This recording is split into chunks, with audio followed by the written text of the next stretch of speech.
सुंदर कौन? सीमा 5वीं कक्षा में पढ़ती थी। पढ़ने लिखने में बहुत कमज़ोर थी। बस उसकी एक ही विशेषता थी कि वह दिखने में सुंदर थी, इसलिए सब उसकी सुंदरता की तारीफ़ करते थे। सीमा को इस बात का घमंड हो गया और वह ऐसी लड़कियों से नफ़रत करने लगी जो सुंदरता में कुछ कम थी। उसे सबसे अधिक वंदना से नफ़रत थी, क्योंकि उसका रंग कुछ काला था। वह हमेशा उसे काली बिल्ली कहकर चिढ़ाती थी, लेकिन वंदना का स्वभाव इतना अच्छा था कि वह उसे कभी कुछ न कहती। वंदना बड़ी भली-भाली लड़की थी, पढ़ने लिखने में बड़ी होशियार थी। सभी अध्यापिकाएँ उसे बहुत प्यार करती थी। घर पर भी माँ उससे बहुत खुश थी। हर काम में माँ को सहयोग देती थी। सभी काम वह मन लगाकर करती थी। वह बड़ी-बड़ी सफाई पसंद करती थी, इसलिए हमेशा साफ सुथरी भी रहती थी। सीमा सारे दिन भर घर से बाहर खेला करती थी। अर्धवार्षिक परीक्षा निकट आ गई, लेकिन उसे तो किसी बात की चिंता नहीं थी। एक दिन सीमा सवेरे अपने घर से बाहर निकली। उसके पापा नई गेंद लाए थे, इसलिए वह बहुत खुश थी। वह सीधे अपनी एक सहेली दिव्या के घर गई।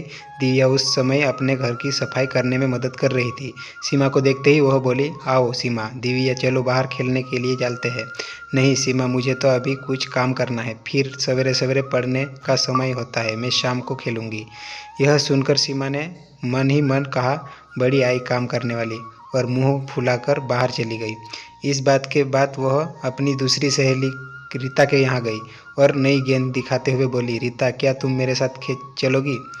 नहीं, मैं तुम्हारे साथ अभी नहीं जा सकती, मुझे अभी पढ़ाई करनी है, घर का काम करना है।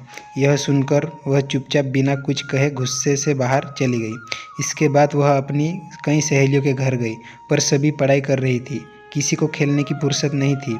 सीमा सोचने लगी, इन सब को क्या हो गया है?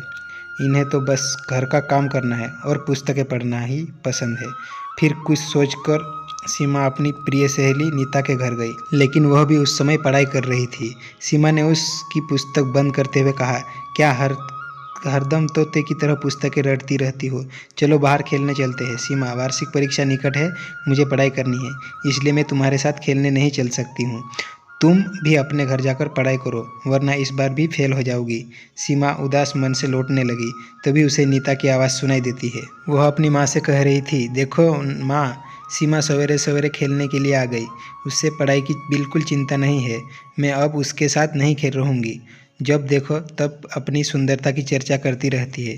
माँ, मुझे तो वंदना बहुत अच्छी लगती है, वो बहुत मेहनती है, पढ़ने लिखने में भी बहुत होशियार है, बस उसका रंग भी थोड़ा सा काला है। यह सीमा तो उस बेचारी को काली बिल्ली कहकर चिढ़ाती रहती है। यह सुनकर उसकी माँ बोली, नीता, सुंदरता रंग से नहीं, गुणों से होती है, अच्छे गुण ही वंदना की सुंदरता है।